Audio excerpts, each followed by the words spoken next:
little tiny bit of snow today. Did anybody see it? Oh, you did? You saw it? All right.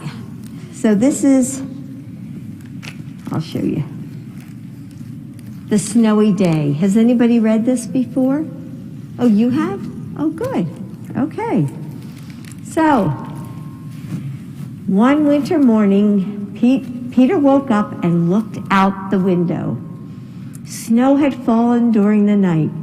It covered everything as far as he could see. After breakfast, he put on his snowsuit and ran outside.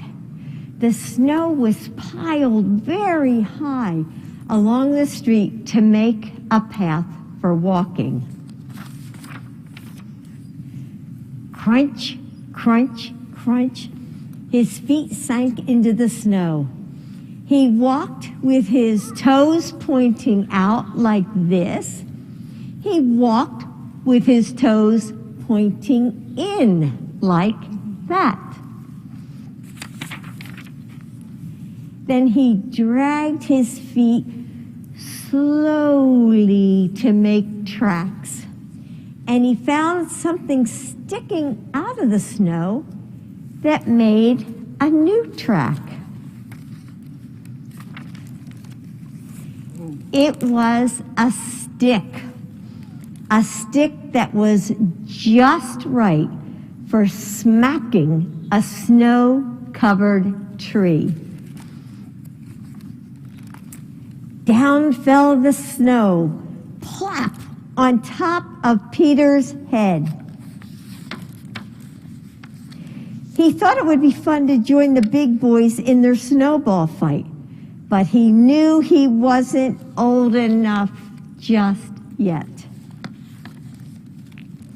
So he made a smiling snowman. Have any of you made snowman? Yes? Lots of you.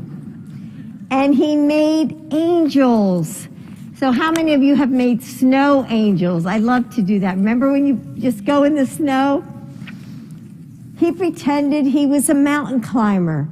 He climbed up a great big, tall, heaping mountain of snow and slid all the way down. He picked up a handful of snow and another and still another. He packed it round and firm and put the snowball in his pocket for tomorrow. Then he went into his warm house. What do you think happened?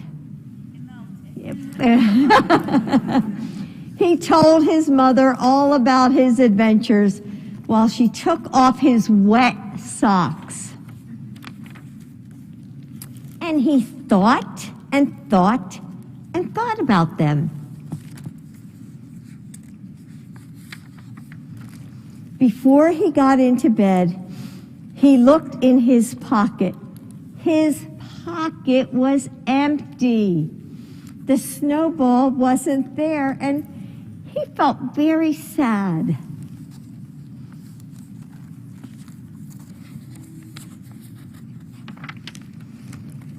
While he slept, he dreamed that the sun had melted all the snow away.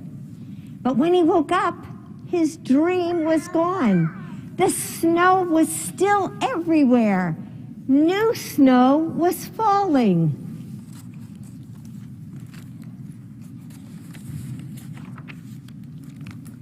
After breakfast, he called to his friend from across the hall, and they went out together in the deep, deep snow.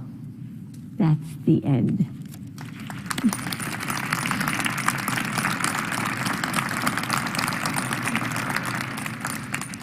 So Merry Christmas and Happy Holidays, everybody. Thanks for coming and listening to me read and have the president hold the book. That's my job. Thank you. And to all you parents, be strong. We spend a lot of time in Children's Hospital with patients too. It's going to be okay. And you are so cute, little tyke.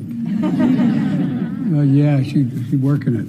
Anyway, God bless you all. Well, thank you, President Biden and Dr. Biden. It's just wonderful to have you back this year. As you know, this is the 80th year that the First Lady has visited our hospital. Last year, you brought a surprise guest, your husband, Dr. Biden. As a book holder. And at the end of that, I asked President Biden to start a new tradition, and look, he did. So they're here together. So thank you for that.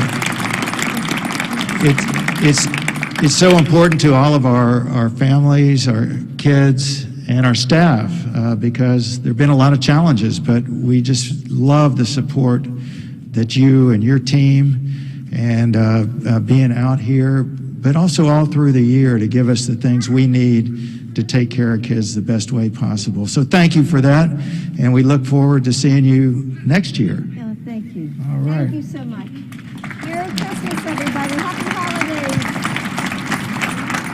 Thank you.